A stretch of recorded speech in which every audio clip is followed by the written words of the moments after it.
할렐루야. 감사합니다. 자, 갈라디아서 5장 들어가자. 그리스도께서 우리를 자유케 하려고 자유를 주셨으니, 자유케 하려고 자유를 주셨다. 그 자유를 받았다는 뜻입니다. 이것은 막연하게 상징적으로 믿습니다가 아니에요.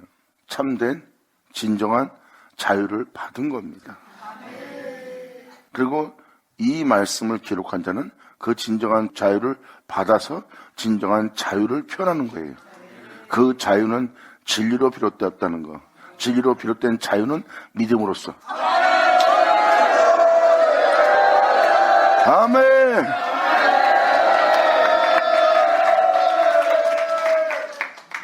이 1절은 이미 전자에도 설명을 드렸지만 주님의 계시를 받을, 주님의 은혜를 받을 자들한테 굉장히 중요한 표현입니다. 그리고 종의 멍에를 매지 않았다. 이게 중요한 겁니다. 진정한 자유를 얻은 자의 고백입니다. 그 자유를 우리에 주기 위해서 오셔서 그 자유를 이루었고 그 자유를 주셨다는 겁니다. 과연 자유가 뭘까요? 자유는 바로 진리입니다. 육체를 따라 행하는 자는 진리의 자유를 얻을 수 없어요. 하지만 성령을 쫓는 자는 진리의 자유를 받을 자예요. 왜? 성령은 진리이기 때문입니다. 그러니까 진리의 자유를 주는 진리를 쫓아야 진정한 진리의 자유를 받을 수가 있고 그 받은 자는 그 자유를 증거할 수 있는 거예요. 그 자유는 진리고 그 진리는 예수라. 그래서 이 자유에 대한 설명을 하면서 이제 2절부터 그 자유가 뭔지를 설명하는 장면이 나옵니다. 지금 이 1절의 내용에 대해서 다시 한번 다 못한 거를 또 한번 다시 한번 증거하면서 말씀을 읽어나갈까 하니까 잘 들으세요. 그래서 방금도 스스로 계신 자를 표현한 이유는 바로 그겁니다. 진리는 이 세상에 속해 있지 않습니다. 진리는 바로 하나님이에요.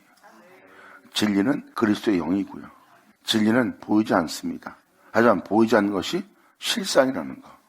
그리고 눈에 보이는 것은 실상이 아닙니다. 지음 받은 거예요. 여러분 눈으로 보는 것은 실상이 아닌 그분에 의해서 지음 받은 것을 눈으로 보는 겁니다. 진리는 실상이고요. 근데 진리는 보이지 않습니다. 실상이 아닌 것은 보이는데 오히려 실상은 보이지 않고 실상이 아닌 것이 보이는 것이 돼요. 오히려 보이는 것이 실상이 되고 보이지 않는 실상이 막연한 진리가 된 겁니다. 근데 2000년 전에 예수님 말씀하십니다. 나는 하나님을 보나니.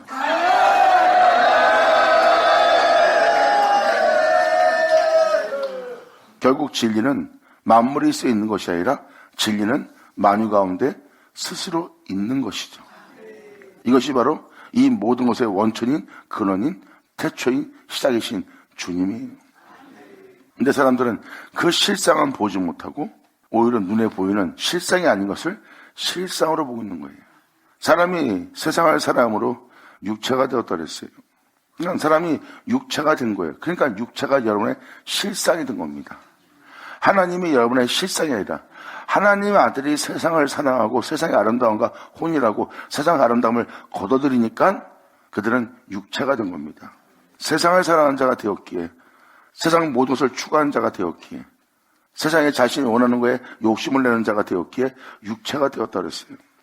하나님의 아들들이 육체가 되어 하나님이 함께할 수 없는 자인 거예요. 그건 뭐예요? 그들은 눈에 보이는 육체가 실상이 된 겁니다. 그래서 흙에서 왔은 적 흙으로 돌아갈 자가 된 겁니다. 진정한 여러분의 모습은 주님이 있어 있는 거예요. 주님이 있어 있는 걸 보면 여러분들은 세상에 스스로 있다는 걸 압니다. 할렐루야!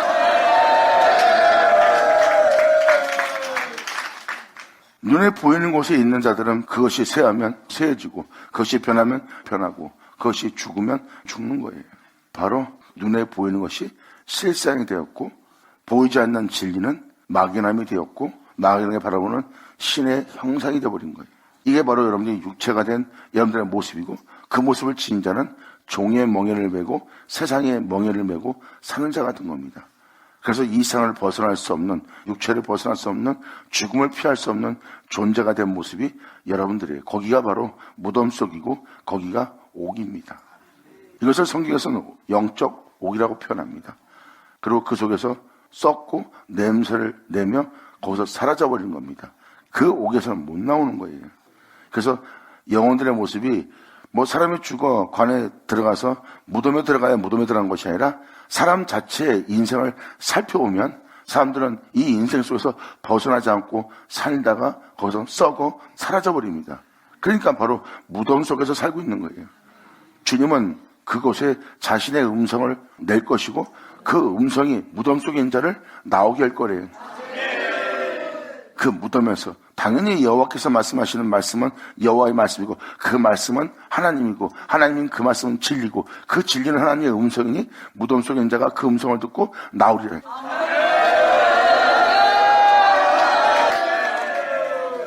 그래서 때가 되면 내가 와서 너희로 살게 할 말씀을 전한 것처럼 또 먼 훗날에 무덤 속에 있는 자가 주님의 음성을 들을 때가 올 거라고 표현합니다. 2000년 전 유대인 땅에서 주님은 그 말씀을 듣게 했고 그 말씀을 듣는 자에게 예수님이 말씀하기를 나의 음성은 아무 때나 들을 수 있는 말씀이 아니라는 거. 아들의 한때를 보고자 해도 보지 못한다고 했습니다. 그런데 예수님은 무덤 속에 있는 자가 또 주의 음성을 들을 때가 올 거라고 표현합니다. 방금 말한 그 옥의 그 무덤 속에서 사람이 나오게 되는 날입니다. 그 음성을 듣게 되는 날이에요. 그 음성을 들으면 무덤 속에 있는 자가 바로 옥에 있고 여러분은 이 세상에서 벗어날 수 없는 이 세상에 살고 있는 그 무덤에서 나온다는 겁니다. 하나님의 말씀에 의해서 거기서 나오게 되는 그날이 바로 자유를 얻는 날이에요. 지금 이 1절은 바로 그 종의 멍에를 다시는 매지 않게 된다고 합니다.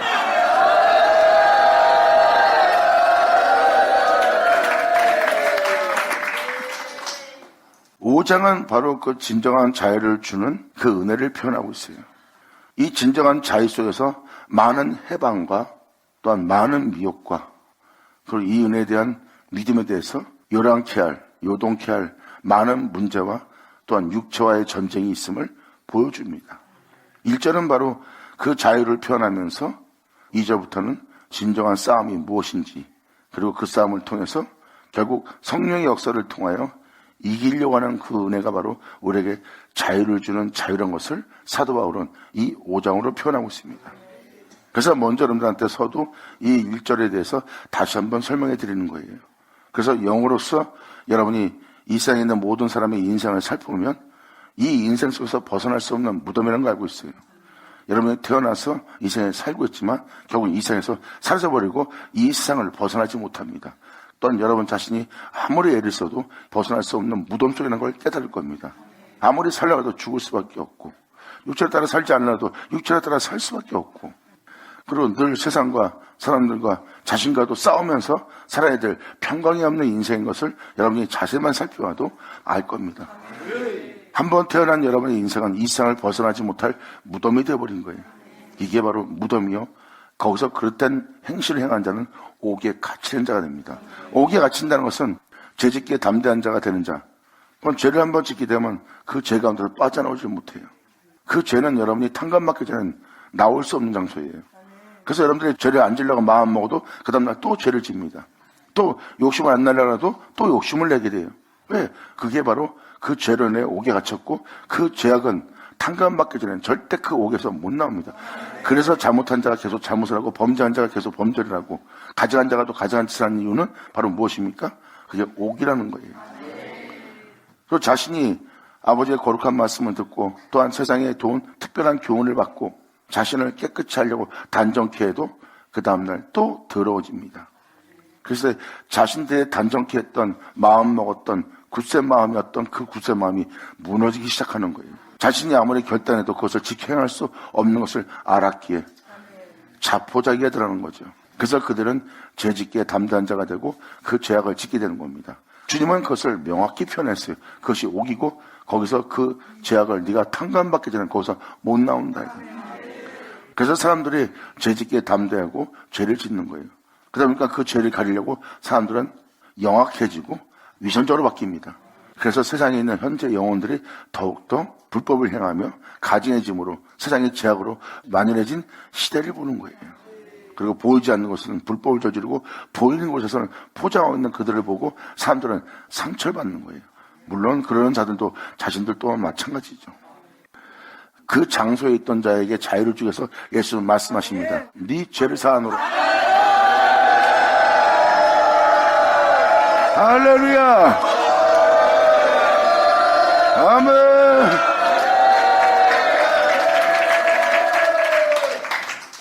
주님의 죄사함은 그 옥에서 나오게 할 탐감하게 하는 죄사함이에요. 그래서 그 죄를 짓던 여인이 예수의 뒤를 따를 수가 있었습니다. 여러분이 아무리 결단해도 그 다음날 또 잘못을 합니다. 그 결단이 길어봐야 일주일 아니면 한 달. 그것을 지키고 나아가다 금방 그 결단이 무너집니다. 그래서 사람이 할 수 없다는 겁니다. 그것을 지킬 수 없기에 그런 자가 나오면 기뻐하는 거예요. 그래서 지금 돌아가는 사회구조를 자세히 보세요. 자신들이 그러기 때문에 그런 사람이 나오면 흠모하게 되고 사모하게 되고 존중하게 되고 공경하게 됩니다. 그런데 그런 자가 그 가면을 벗고 그의 행실을 자기가 본 그대로 행하지 않는 그 사람을 볼 때 사람은 마음에 상처를 받습니다. 이건 뭐예요? 자신이 그 죄 가운데 그 옥중에 있다는 표현이에요. 자세히 보면 다 지금 이 말씀하신 그림대로 세상에 돌아가는 걸 깨달을 겁니다. 그러니까 결국은 뭐예요? 지킬 수 없다예요. 그 옥에서 절대 못 나옵니다. 그런데 예수님은 그 죄를 탕감시키는 죄를 사는 역사를 해요. 그래서 그 영혼이 그렇게 살 수밖에 없고 죄를 질 수밖에 없고 음욕생활을 할 수밖에 없고 자기 욕심대로 살 수밖에 없는 그 장소에서 나오게 되어 예수님의 뒤를 따라 생명의 빛을 얻을 수 있는 존재가 될 수 있었어요.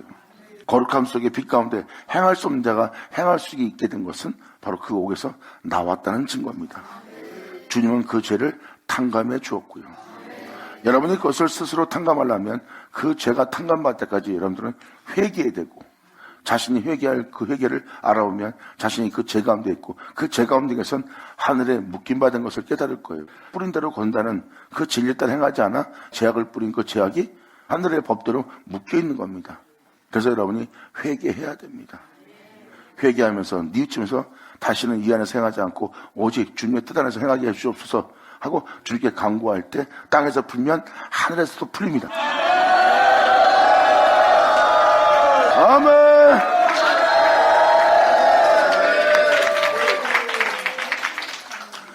그래서 땅에서 풀지 않으면 하늘에서 풀리지 않는 거예요. 왜? 하늘은 하늘의 법도대로 뿌린 대로 걷게끔 역사하기 때문입니다. 그래서 여러분이 땅에서 풀면 하늘에서도 풀리는 거예요. 그래서 용서할 사람이 있으면 용서하고 그리고 너도 하나님께 용서를 받는 자가 되라는 거예요. 그리고 네가 배려해라. 그럼 하늘에서 너를 불쌍히 여기리라. 이것이 바로 살아있는 하나님의 법 때문입니다. 그래서 여러분들이 이 세상 사람들이 왜 자꾸 변합니까? 변하고 있다는 것은 그들이 옥에 갇힌 일을 하고 있다는 거예요. 그들이 변하면 그들의 순수함이 변하여 가증한 존재로 변화되었고 교란자로 변화되었다면 세상이 그를 그렇게 변하게 했다. 또 그 사람은 세상이 나를 그렇게 만들었다 하고 표현하지만 자신이 뿌린 겁니다. 자신이 뿌린 것이 하늘의 법도에 걸렸고 그 법도에 의해서 그는 뿌린 그대로 그대로 걷어 그 옥에 갇힌 자가 된 거죠. 그것을 세상에 대해서 원망하고 불만을 갖고 세상에 대해서 자신에 대해서 자학하는 자가 되는 거예요. 하지만 그 영혼의 변함은 하늘의 법도 때문입니다. 그들이 좋은 일을 하면서 진리에 따라 행하였으면 하늘에서도 그 법을 따라 거기에 대한 상을 줍니다. 그런데 그 진리를 어겼을 때는 그 죄악이 더욱더 만연해질 것을 진리의 법도는 주관하고 있어요. 그게 바로 하늘의 법도입니다. 이것이 사람들이 받아들이는 법도예요. 자기도 세상 일상생활에 알지 못하게. 그래서 마음에서 먼저 풀어야, 땅에서 먼저 풀어야 하늘에서도 풀리는 겁니다. 용서를 구하고 또 회개에 합당한 행동을 행함으로 말미암아 또한 그 일에 대해서 그 잘못에 대해서 뉘우치면 그 뉘우친 곳에서 나와야 됩니다. 그리고 바른 길을 선택하고 바른 길을 걸을 때 하늘에서 그것이 풀리는 거예요. 그래서 여러분이 세상을 보면 사람들의 변함됨과 그 변화 속에서 벗어나지 못하는 그리고 이 세상 사람들이 정말 선하고 착한 사람들을 원하는 것은 자신들이 그러지 못하게 그런 사람이 나오길 바라는 거예요. 그럼 막상 그런 사람들이 나왔는데 그런 사람이 아니라 가증한 자요, 유선적인 자요, 교란 자의 모습을 발견하고 사람들은 상처를 받는 거예요. 그러고서 좌절이 되고요. 왜? 자신들이 그러지 못하니까. 그러한 삶 속에서 살고 있는 게 바로 이 세상입니다. 그것을 통틀어 무덤이라고 표현하고 있고요. 그것이 바로 여러분이 벗어날 수 없는 세계의 종의 몽해를 메고 있는 겁니다. 그 죽음은 여러분을 기다리고 있어요. 죽음 없는 세계에 살고 싶지만 이 세상은 죽음이 있어요. 여기서 벗어날 수 없는 거예요. 그래서 여러분들은 여기서 벗어날 수 없는 멍에를 메고 살고 있는 겁니다. 이 장소에서 주님은 그 멍에를 메지 말고 주님은 말씀하십니다. 내 멍에를 메고 배우라. 아멘.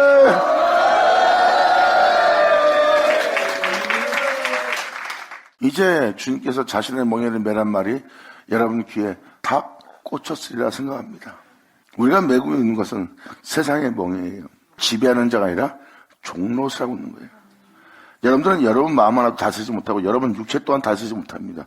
육체가 원하는 대로 여러분 마음에서 원하는 대로 여러분은 행동할 수밖에 없는, 또한 주변의 환경에 의해서, 또한 여건에 의해서, 그러한 환경을 통해서 그럴 수밖에 없는 여건 속에서 순종하고 있는 자신을 발견할 거예요. 그랬을 때 여러분들은 종의 멍에를 메고 있는 종노릇하는 자라는 것을 알 수 있습니다. 그러한 장소에서 예수님은 말씀하십니다. 수고하고 무거운 짐 자들아 내게로 오라. 난 너희에 대해서 외모로 취하지 않을 거다. 네가 진홍같이 붉은 자일지라도, 네가 귀신 들린 자일지라도, 네가 욕심이 하늘까지 이르는 자가 됐을지라도, 교만한 자일지라도 나는 너를 외모로 취하지 않으니 내게 와라. 그리고 내가 너한테 권하는 것은 네가 내 멍에를 메고 나한테 배우길 원합니다. 아멘.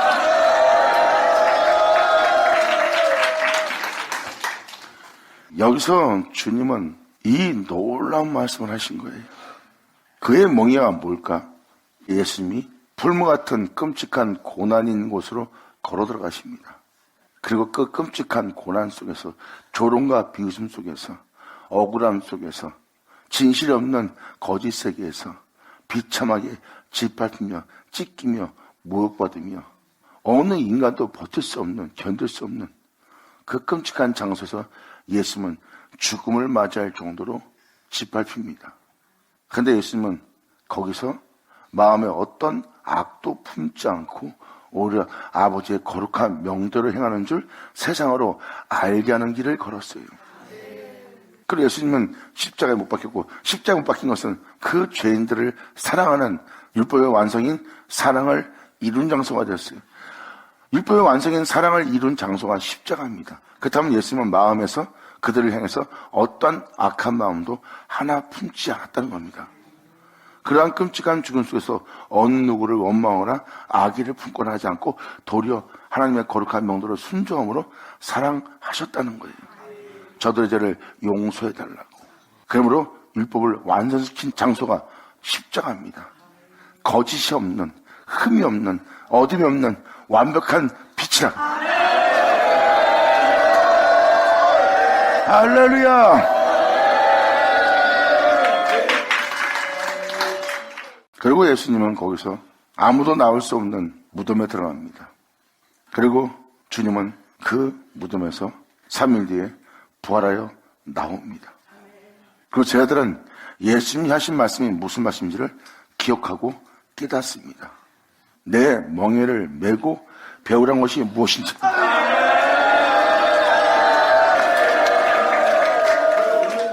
세상에서 어떠한 가르침도 그 무덤에서 부활하여 나오게 할 가르침은 없습니다.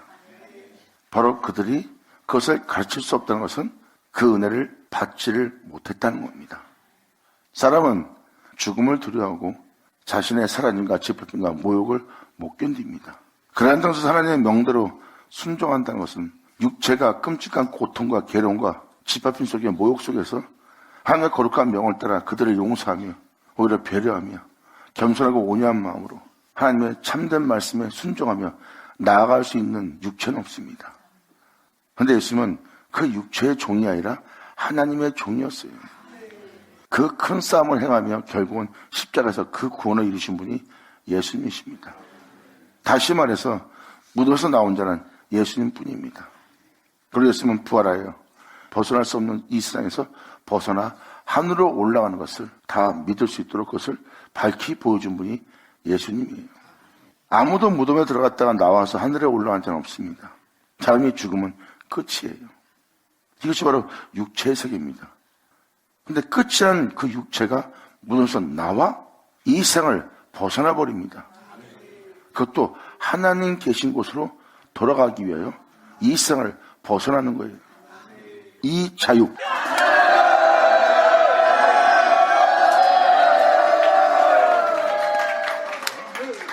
예수님은 바로 이 멍에를 매라는 겁니다. 그분의 멍에를 맨다면 우리 또한 죽음을 보지 않거나 죽어도 다시 부활하여 하나님께로 돌아간다는 뜻입니다. 그래서 우리가 이 세상을 벗어날 수 있는 방법은, 이 세상부터 자유로울 수 있는 방법은 그분의 멍에를 메고 우리가 그분께 어떻게 하면 부활하고 죽음 보지 않고 하늘에 올라가고 어떻게 하면 하나님 기쁘게 하고 어떻게 하면 주님을 경외하며 우리가 이 세상부터 제약으로 우리 자신을 더럽히지 않고 육체의 종이 되지 않고 오직 하나님을 쫓아 우리가 영원한 하나님의 종으로서 자녀로서 그분께 영광을 돌리며 살아갈 수 있는지를 예수님한테 배울 수 있대요. 예수님의 멍에를 맨다는 것은 나도 주님과 시기를 가겠다 하고 그분의 뒤를 쫓아 가겠다고 단호한 결심 속에 여러분들은 그분의 멍에를 메고자 해야 됩니다. 그러면 그 멍에를 메고 나면 여러분들이 가르칠 자는 주님밖에 없다는 걸 여러분들은 알게 될 거예요. 왜? 그 길로 간 자는 예수님 뿐이니까. 그분이 바로 길이요 진리요 생명이니까. 그래야 여러분이 그분한테 배워서 그분처럼 같은 길을 갈 수 있는 거예요. 그래서 그분과 같은 길을 가고자 그분의 명예를 메고 그분과 같은 길을 가자 그분께 배우고 그분께 배운 자는 그분의 뒤를 따릅니다. 이것이 진리를 쫓는 자예요.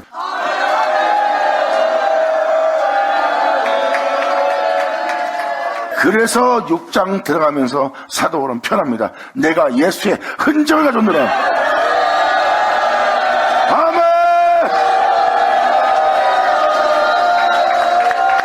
예수의 우주!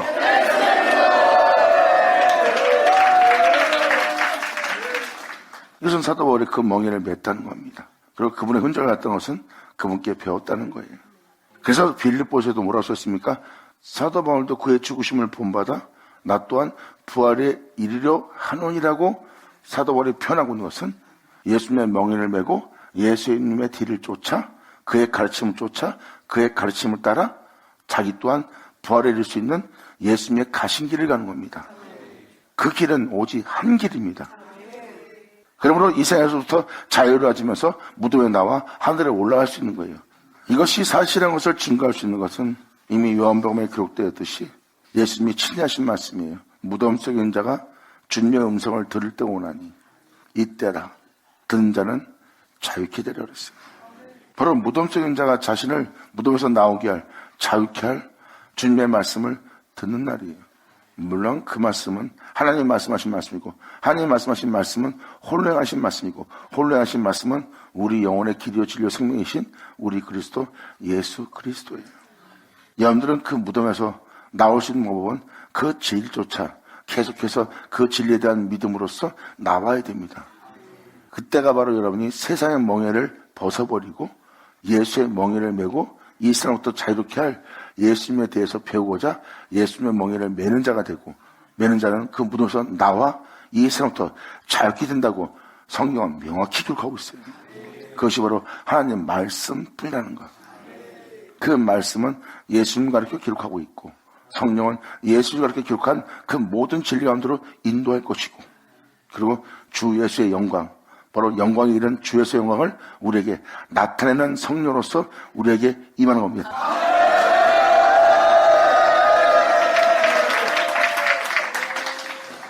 그래야 여러분들은 자유케 될 수 있는 거예요. 그 자유는 지음받은 이 세계로부터 자유로운 자입니다. 이 세상에 육체한테도 매어있지 않아요. 자신의 내면 속에 있는 어떠한 불이든 내면 속에 어떠한 것에도 매어있지 않습니다. 세상 누구한테도 매어있지 않아요. 세상의 돈, 영광, 명예도 매어있지 않아요. 이 세상에서 여러분이 이 세상 사람들이 살고자 하는 것처럼 거기에 매어있지 않아요. 이 세상 사람들이 여러분을 피하거나 조롱하고 침뱉어도 자신을 그 앞에서 어떤 자라고 내세우려고 하는 곳에 자기의 이익을 위해서 자기 자신을 위해서 하고자 하는 것에 매어있지 않고 자신에 대해서는 하나도 매어있지 않는 자유로운 존재가 되는 겁니다. 나는 하나님 안에 있고 하나님은 내 안에 있어 나는 하나님께 매임받은 속량된 구속된 자라. 할렐루야.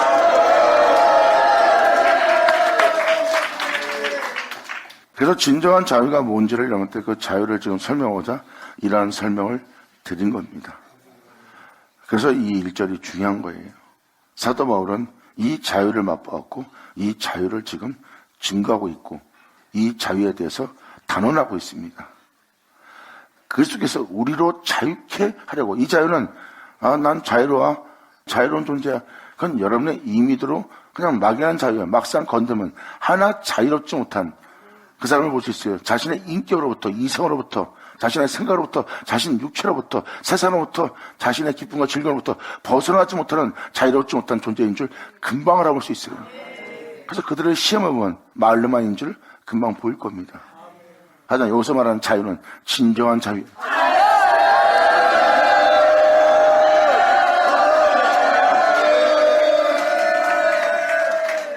사도 바울은 그 자유를 받은 겁니다. 사도 바울의 고백은 다 그거입니다.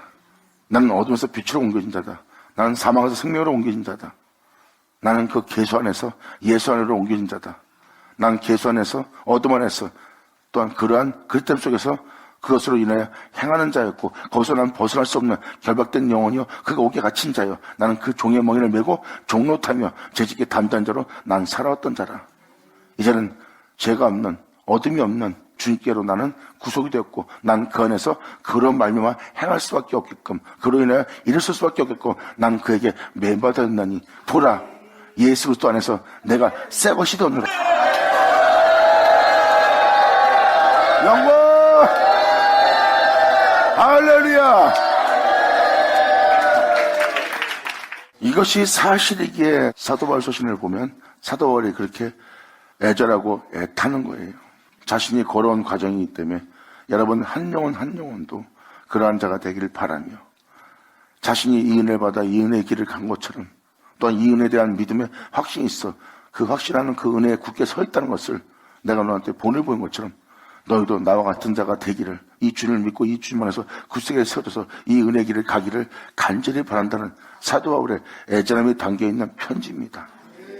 그리고 너희에게 처음 전했던 그 은혜에 대해서 확신하고 있다면 난 그 확신 속에서 네가 행할 줄 내가 확신하노니 어떠한 상황 속에서도 너희를 요동케 하는 그러한 거에 속지 말라고 단호하게 부탁하며 권면합니다. 그러면서 육체를 따라 행하는 것이 무엇인지 그것이 무슨 범죄를 저지르는지 또한 주님께서 역사하는 역사가 너한테 이루려고 하는데 무엇을 방해하는지 사도 바울은 이것을 자신이 경험했던 경험을 낱낱이 기록한 게 바로 사도 바울의 서신입니다. 이런 것을 모르면서 이런 말씀을 드린 것은 나머지 편지들을 이 말씀들을 읽을 때 여러분들이 빨리 이해하고 그에 따라 여러분도 행할 수 있는 자가 되도록 여러분도 깨닫게 하려고 이것을 먼저 표현해드리는 거예요. 주를 믿는 우리가 반드시 알아야 될 진리입니다. 예수 믿는 모든 자가 당연히 지키고 행해야 될 일이기 때문에 그 편지는 모든 사람한테 표현하는 표현이 된 겁니다. 그러니까 이거는 남의 일이 아니에요. 예수를 믿는 여러분의 일이지. 그래서 여러분들한테 이 은혜에 대해서 확실히 더 자세히 상세히 알아듣고 따라 행할 수 있도록 예수님의 멍에를 매라는 그 은혜가 뭔지를 설명해 드린 겁니다. 그런 사도 바울에게 자신이 자유케 된 은혜가 무엇인지, 내가 어떤 종의 멍에를 벗었는지, 그리고 내가 누구의 멍에를 메고 지금 배우고 있고 내가 누구의 뒤를 따르는지를 사도 바울은 명확히 표현하고 있어요. 이것은 이론이 아니라 자신이 가는 길의 믿음이 어떤 믿음인지 보여주는 거예요. 이 믿음은 영광에 이르게 하리라.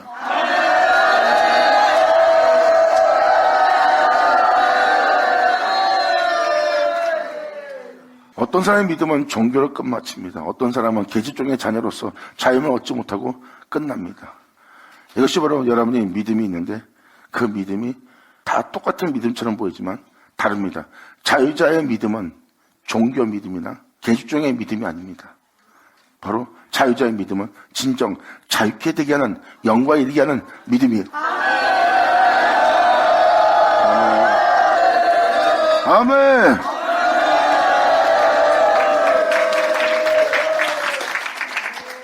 그러므로 이것이 바로 주님께로부터 오는 은혜라는 것을 사도 바울은 이제 설명하기 시작합니다.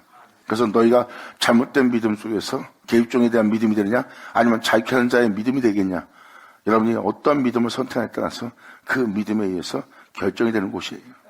그래서 사도 바울은 주를 향한 믿음과 그 은혜에 대한 믿음 속에서 어떤 것을 바라보고 너희의 믿음이 어떤 은혜를 추구하고 어떤 은혜를 받아들이는지를 정확히 명확히 설명하면서 사도 바울은 예수님을 향한 소망이 넘치는 은혜를 설명하기 시작하는 거예요. 그러므로 다시는 종의 맹인을 매지 마라. 보라, 나 바울은 너에게 말하노니 너희가 만일 할례를 받으면 그리스도께서 너에게 아무 유익이 없다는 거예요. 사도 바울의 믿음은 예수 믿는 여러분한테 유익을 주는 걸 표현하고 있어요. 근데 유익을 주지 못한 것이 무엇인지를 지금 사도 바울은 표현합니다. 바로 이것은 율법의 할례예요. 여러분 내면 속에 죄는 그대로 있습니다. 여러분들 제 가운데 살다 제 가운데 죽게 할 죄의 본질은 여러분 내면 속에 그대로 있어요. 근데 여러분들은 그 죄를 가리기 위해서, 그 죄로부터 자유로워지기 위해서 여러분들의 겉모습을 의롭게 만듭니다. 경건하게, 깨끗하게, 남이 볼 때 단정하게, 그리고 세상 보기에도 선하고 덕이 있는 경건한 자가 되도록, 거룩한 자가 되도록 여러분의 외모를 깨끗이 꾸밉니다. 하지만 그 외모를 깨끗이 꾸민, 남들이 인정할 만한 덕스러운 행동을 한 그 의로움이 여러분 안에 있는 죄 하나 없이 할 수 없다는 거예요. 그리고 여러분의 겉모습의 의로움이 여러분 내면 속에 들어가지도 않는다는 거. 본질적인 죄는 손도 못 댑니다. 여러분들의 거룩한 의로운 행실은 여러분 내면 속에 있는 죄도 없이 할 수도 없어요. 그리고 여러분들의 의로움은 여러분 내면 속에 올라오는 악한 생각이 뭐고 다스리지를 못해요. 이것을 사도 바울은 말합니다. 행위로서 의롭다함 받거나 행위로서 의로와 하늘 영광에 오른 자는 없대요. 행위로서 자랑하고 있으면 너 자신한테만 네가 바르게 살았다, 올바르게 살았다, 깨끗하게 살았다, 덕 있는 인생을 살았다 하고 너한테 자랑할 것이 있지 어느 누구한테도 주님 옆에도 자랑할 것이 없대요. 그러므로 너의 자랑할 것이 무엇이냐? 믿음으로써. 아멘. 그래서 어느 누구도 자신의 행위로서 하늘에 오르거나 의롭다함 받을 육체는 없다는 겁니다. 보라, 나 바울은 너희에게 말하노니 너희가 만일 할례를 받으면 그리스도께서 너희에게 아무 이익이 없니라. 십자가에 죽으신 구원의 주는 너한테 유익이 없대요. 우리의 유익은 예수 믿는 우리는 그분으로부터 유익을 얻을 수 있다는 거예요. 이에 대해서 주님은 말씀하십니다. 내가 십자가에 죽고 잠시 후면 내가 무덤에 나와 하늘에 오를 것이다. 죽어 있으면 세상은 나를 보지 못할 것이다. 하지만 이 말씀을 듣고 믿는 너희는 조금 있으면 나를 보리라.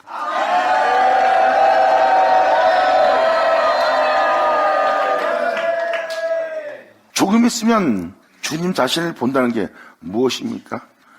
세상은 나를 다시는 보지 못할 터이로되 너희는 나를 보리니 그랬어요. 이것이 바로 주를 믿는 자에게 크나큰 유익이죠. 사도 바울은 지금 그 유익을 표현하고 있어요. 왜? 사도 바울은 그 유익을 받은 자니까. 그것이 바로 그리스도로부터 얻은 유익이에요. 사도 요한도 요한일서 4장에 명확히 기록해놨어요. 주님께서 속히 온단 말은 너희가 들었거니와 벌써 세상에 와 있느니라요. 사도 요한은 그분을 벌써 와 계시다고 봤어요. 어디서 봤을까요? 자기의 삶 속에서.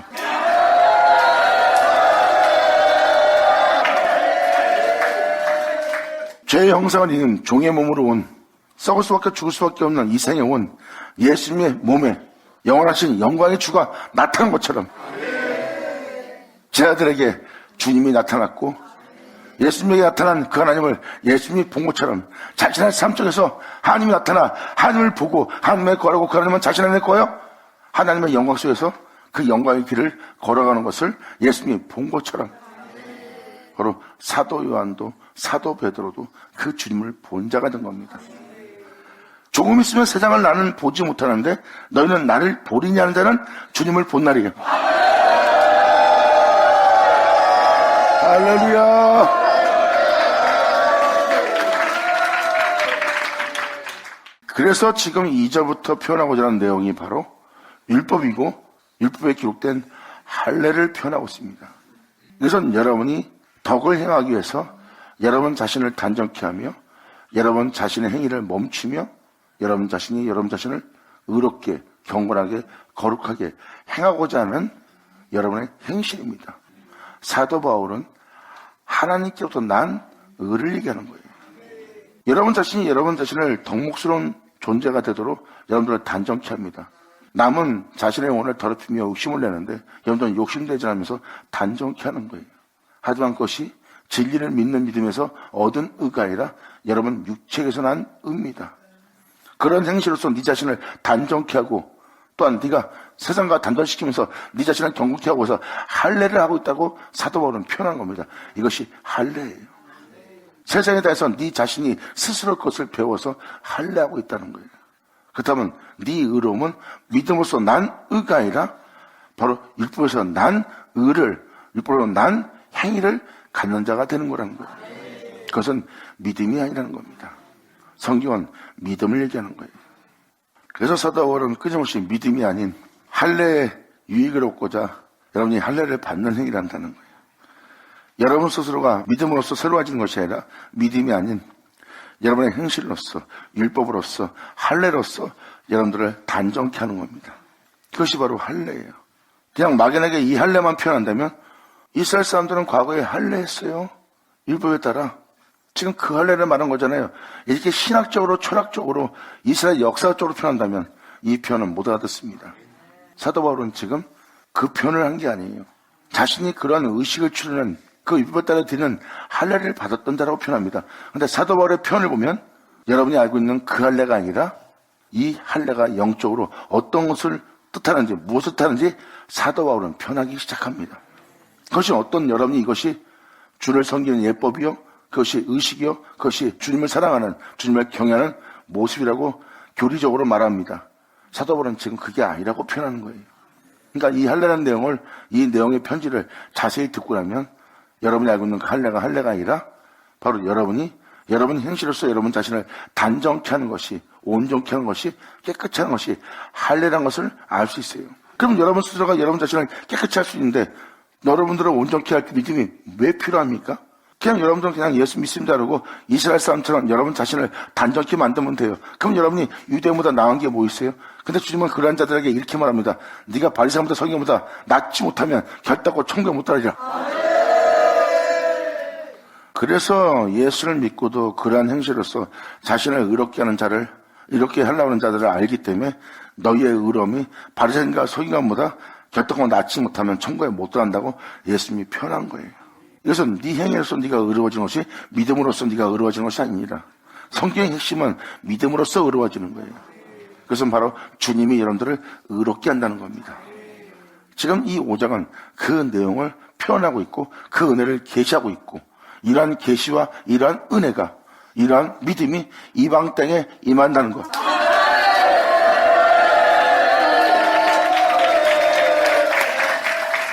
그래서 갈라디아서 3장 23절 이번에 읽어준 것처럼 믿음이 오기 전입니다. 그래서 여러분이 있던 믿음은 여러분에게 이루어지게 할 믿음이 아니죠. 그래서 믿음이 오기 전까지는 여러분이 갇혀 있는 거예요. 어디에 갇혀 있는 거다? 방금 들은 이 말씀이 여러분 속에 이루어질 수 있는 그 그리스도의 계시의 믿음의 때까지 갇혀 있는 거예요. 그럼 우리가 믿음은 언제 믿음이 생긴다는 거예요? 그 말씀을 들음으로 난 믿음이 생길 거예요.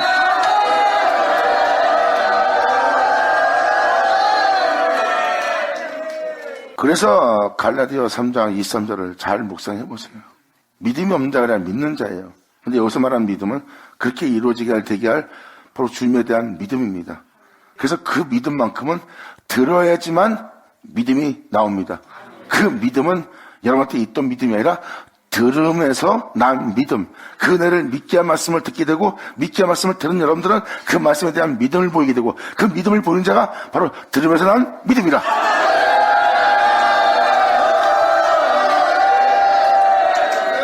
그래서 믿음이 오기 전까지는 여러분들은 갇혀있는 자가 되는 거예요. 그러한 갇힘 속에 있는 거고 반드시 그리스도에 계시는 이 세상 모든 영혼에게 임할 것이고 그때 여러분들은 들으면서 난 믿음을 말씀을 듣고 믿게 되고 믿음을 보인 여러분들은 이제 믿음이 온 후로부터는 여러분이 살았던 신앙생활에 매몰되지 않고 이 주님을 믿는 믿음 안에 그 은혜를 받고 받은 그 은혜가 여러분 속에 그대로 이루어져 나타나기를 소망하는 그의 영광의 몸처럼 변화되기를 썩을 우리가 썩지 않는 것을 잊고 죽을 우리가 죽지 않는 것을 잊게 할 그 기록된 말씀이 우리한테 응하도록 그 은혜에 대해서 믿음 보이는 그날을 맞이하는 거죠. 할렐루야. 성령의 약속입니다. 예수 그리스도 안에서 이방인이 아브라함의 복을 받으리니 이는 성령의 약속이라. 할렐루야.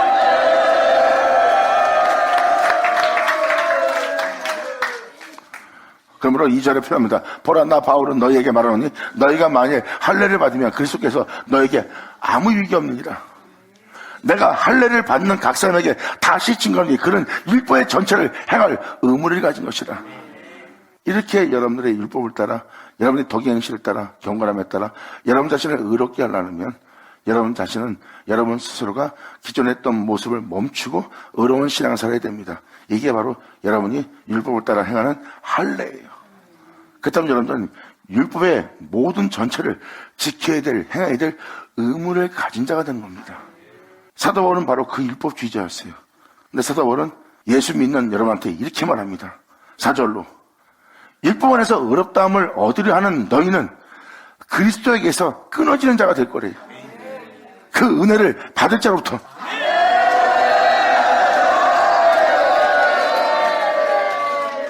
네 자신으로 너를 의롭게 하려고 그러면 세상 것으로, 또한 율법으로, 또한 어떠한 덕목으로, 어떠한 가르침으로 네 자신을 단정케 하며 네 자신을 세상부터 의롭게 만들려면 너는 그 모든 법을 지켜야 할 의무를 가진 자고, 너는 하나님으로부터 오는, 예수로부터 오는 은혜는 얻을 수가 없대.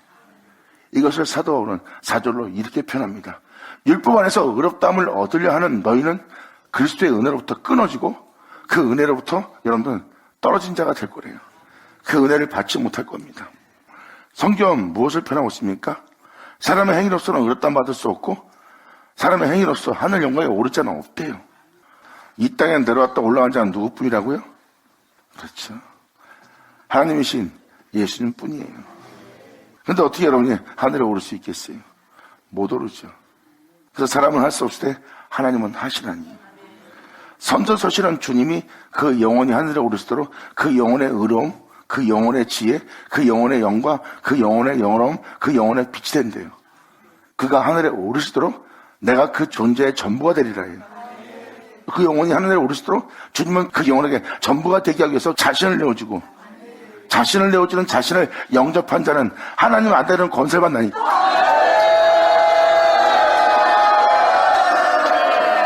자, 이러한 은혜로서 율법에서 자신들이 의롭다함을 얻으려 한다면 바로 이러한 은혜로서의 은혜로부터 여러분들은 끊어지고 떨어진 자가 될 거래요. 여러분이 지금도 여러분 스스로가 다 여러분 자신을 의롭게 할 수 있다면 여러분들을 의롭게 할 주님은 필요가 없죠. 사도 바울은 그걸 얘기한 겁니다. 네가 세상에서 의롭게 되려고 모든 사람 앞에서 네 모습을 단정케 하고 있느냐? 그 모습으로 따진다면 나는 더더욱더 흠이 없던 자였느니라. 그 다음 네 행위로서 그분을 믿고 네 행위로서 네가 의롭다함 받으려면 내가 예수 그리스도의 은혜를 뭐하러 바라고 있느냐? 나를 자유케 하라는 그 자유케 하라 해서 이 땅에 오셨고 그 자유를 주려고 십자가에 죽었고 십자가에 죽으면서까지 나의 자유를 내게 줬다고 내가 표현했느니라. 그러면 내가 이제는 다시는 이 종의 멍에를 매지 않고 자유하는 자의 멍에를 메고 내가 자유케 되어 하늘에 오르고자 하늘에 소망을 두며 이 땅에 걸었던 자가 나 사도 바울이다 하고 표현한 자가 바로 사도 바울이에요. 이것은 이론이 아닌 실질적으로 그 은혜를 받아 그 은혜의 증거를 증거한 자가 사도 바울입니다. 그러니까 사도 바울은 이런 4절의 표현을 쓸 수 있죠. 내가 이 은혜를 받은 것처럼 이 은혜가 너희한테도 임하는데 어째 너희는 네 행위로서 네가 의롭다함 받으려고 하느냐? 그럼 너는 그리스도로부터 끊어진 자여 그 은혜를 받아야 될 그 은혜로부터 떨어져 나가는 자가 되는 것이라 하고 사도 바울은 그 은혜가 있음을 표현하는 거예요. 이 은혜는 오직 믿음으로써. 그러므로 5절로 사도 바울이 또 이렇게 표현합니다. 우리가 성령으로 믿음을 쫓아. 성령은 와서 예수님 것을 가지고 증거하고 예수님 것을 가지고 증거하는 성령을 보니 모든 진리관들을 인도하고 모든 진리관들을 인도하는 그 은혜에 여러분들은 믿음을 보이고 그 믿음을 쫓아 우리를 의롭게 할, 거룩하게 할, 온전케 할 의의 소망을 데려오니. 감사합니다. 할렐루야.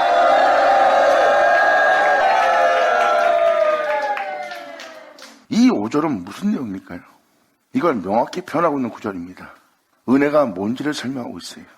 이 은혜는 성령으로입니다. 사도 바울은 여러 서신에 성령으로 거룩함을 받았다고 했어요. 성령께서 너희를 거룩하게 하사 성령으로 말미암아 거룩하게 되었으니. 왜? 성령은 예수님의 영광을 나타내거든요. 성령은 예수님 것을 가지고 증거거든요. 그래서 여러분들은 예수와 같은 형상을 하도록 모든 진리 가운데로 성령을 인도하거든요.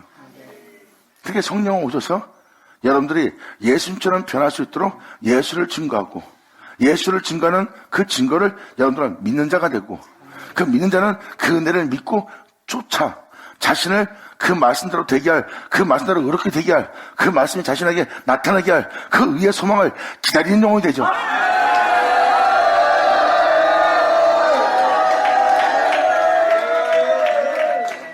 세상에 대한 복됨이 아니라 진정한 복은 하늘로서 오는 이 복이 진짜 복입니다. 이게 바로 여러분이 하나님을 상급받는 복이에요. 여러분들을 영원히 썩음 보지 않고 영원히 죽음 보지 않고 이제 죽음이 있어도 즉 죽음을 면하며 또한 죽음이 있다 해도 그 죽음이 없는 그러한 자유론자로서 살아가게 할 그러한 여러분이 되도록 주님은 여러분에게 자신을 내어주는 날이에요. 성령은 모든 진리 가운데 인도합니다. 예수님 것을 가지고. 그리고 여러분들은 그 은혜의 믿음을 보이게 되고, 그 은혜의 믿음을 보이는 자는, 믿음을 보이는 여러분들은 그 믿는 믿음을 쫓아 그렇게 이루어질 의의 소망을 기다리는 영혼이 되는 거예요. 이것이 바로 여러분 통해 나타날 아버지의 은혜입니다. 그래서 바로 다음 절까지 우선 읽어드릴게요. 소망을 기다리니 그리스도 예수 안에서는 할례나 무할례가 효력이 없되 사랑으로서 역사는 그 진리를 따라 오직 생명을 따라 살고자 하는 사랑으로서 역사는 믿음뿐이라.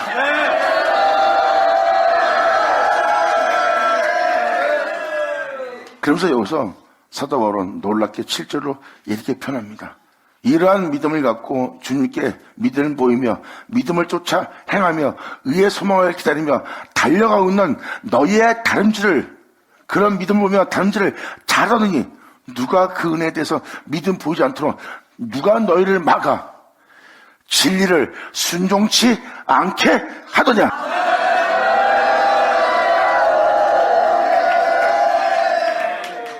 성령은 모든 진리 가운데 인도하고 진리 가운데 인도하는 진리를 믿는 자가 여러분이에요. 그리고 진리의 가르침 받고 진리의 인도를 받고 진리의 이끌림 받는 여러분들은 그 진리에 순종해야 됩니다. 영의 순종이죠. 그러니까 아버지께서 이런 말은 영이고 영은 진리고 그 진리에 순종케 하는 주님을 쫓아야 되는데 그 진리를 순종케 하지 않는 자가 누구냐 이거예요. 그리고 그것을 믿지 않고 그 진리에 순종치 않도록 그 은혜에 대한 믿음 보이지 않도록 너희를 요동케 하는 자, 요동케 하는 자가 누구냐? 이는 저주받을지어다요.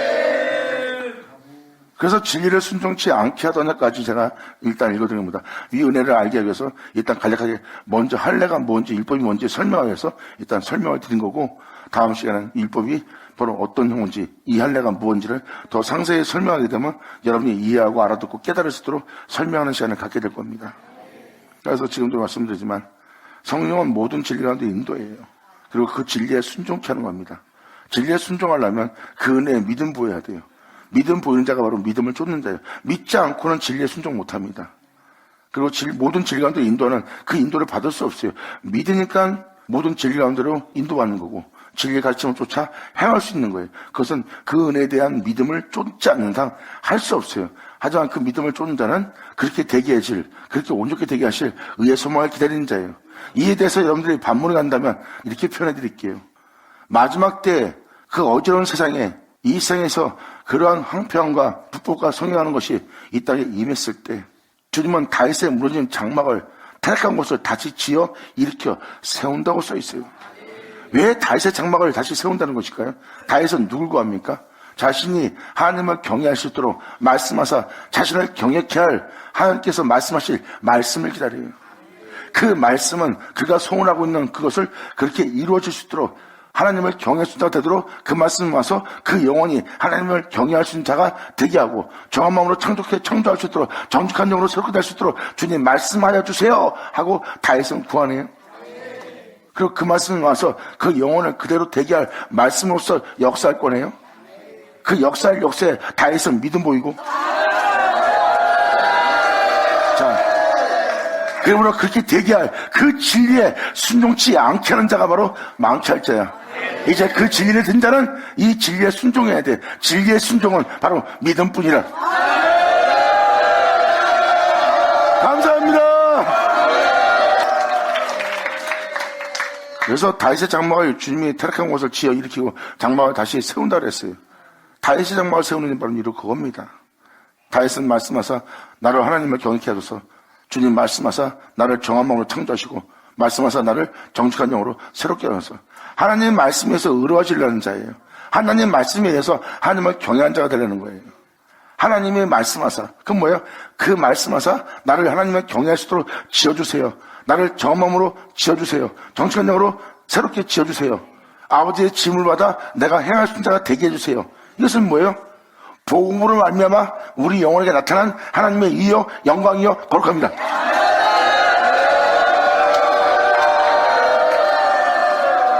그래서 그렇게 되게 할 은혜에 믿음을 보이고 믿음을 보이는 자는 그 믿음을 쫓아 자신을 그렇게 되게 할 의의 소망을 기다리는 자예요. 이들은 그리스도에게서 끊어진 자가 아니라 그리스도에게 메인바 되었고 그들은 그렇게 되게 할 은혜로부터 떨어져 나간 자가 아니라 그 은혜 속에 있는 자예요. 그리고 그 은혜는 받은 자를 보니 독생자의 영광을 지닌 영혼이야. 왜? 그 말씀대로 되어서 그 말씀대로 세워져 하나님을 아버지라 부른 자를 보니 그를 그렇게 되게 한 독생자의 영광이 그와 함께 있고 그에게 그 독생자의 영광이 있더라. 이는 진리와 은혜로서 충만한 자더라. 받은 자 받을 처다. 이것이 바로 믿는 여러분한테 임할 하나님의 축복의 은혜요. 이것이 하나님이 바로 지키 난 너의 상급이라는 그 상급을 받는 날이에요. 하나님을 상급받는 것이 아브라함의 복입니다. 이방인이 이 아브라함의 복을 받을 거래요. 그리스도 안에서 아브라함의 복이 이방인에게 미치게 하려 합니다. 바로 아브라함의 복이 이방인한테 이루어지게 한다는 거예요. 그리고 그 은혜에 대한 우리의 믿음으로 그렇게 되게 할, 그렇게 이루어지게 할 성령의 약속을 받게 하려 합니다. 감사합니다. 이게 바로 은혜입니다. 그러니까 믿음이 없이는 안 되는 거예요. 이제라도 아버지의 은혜 아래 온전히 순복하여 이 놀라운 은혜를 그대로 받아 이 은혜로서 세워지는. 그리고 우리가 지금도 여기서 바라보는 게 뭐예요? 우리는 못났지만 우리는 할 수 없지만 그렇게 되게 할 주님을 기다리고 있잖아. 그게 이루어질 겁니다. 자, 기도하겠습니다. 할렐루야. 아버지 감사합니다. 영광 홀로 받으시옵소서. 이 귀한 시간 허락하시고 역사하심을 감사합니다.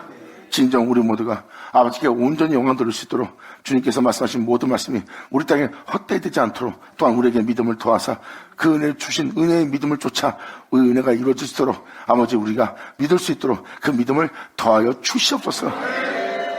주님이 세우신 그 은혜를 따라 우리가 온전히 되기를 간절히 바라며 영광을 돌리며 우리 주 예수의 이름으로 나이다.